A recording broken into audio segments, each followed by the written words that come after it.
পরম দয়াল শ্রী শ্রী ঠাকুর বললেন, মানুষকে ভালোবাসো, মানুষকে গড়ো, মানুষকে রক্ষা করো। এটাই ধর্ম, এটাই ঈশ্বরের সেবা। শ্রী শ্রী ঠাকুর অনুকূল চন্দ্র মানুষের পূর্ণাঙ্গ বিকাশকে জীবনের লক্ষ্য বলে মনে করতেন। তার দর্শনের মূল ভিত্তি হলো সদ্গুরুর আশ্রয়। জীবন্ত সদ্গুরু সঙ্গে যুক্ত থাকা জীবনের প্রকৃত দিশা দেয়। প্রেম ও মানব সেবা। মানুষকে ভালোবাসা ও সাহায্য করাকে তিনি ঈশ্বর সেবা বলে মনে করতেন।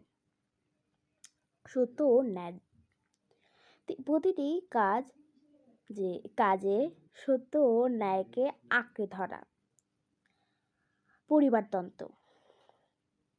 পারিবারিক বন্ধন ও দায়িত্ব পালনকে তিনি আধ্যাত্মিকতার ভিত বলতেন। জয় গুরু।